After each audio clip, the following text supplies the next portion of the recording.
بسم الله.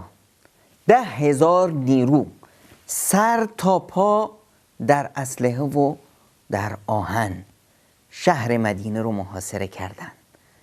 از این ور دشمن، از پشت سر یهودیان، در بین صفوف مسلمانان منافقان بدجنس.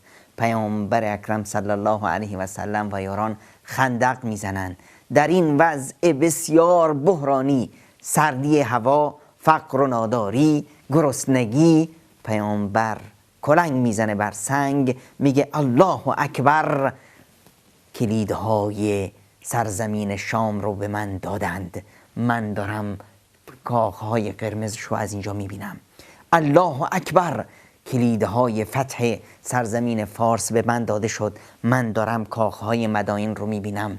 الله اکبر، کلیدهای سرزمین یمن به من داده شد، من دارم دروازه های صنعا رو میبینم. همیشه وقتی که امیدت به خدا باشه، آینده رو شاد و موفق و پیروز میبینی و همیشه از یک پیروزی به سوی پیروزی میری.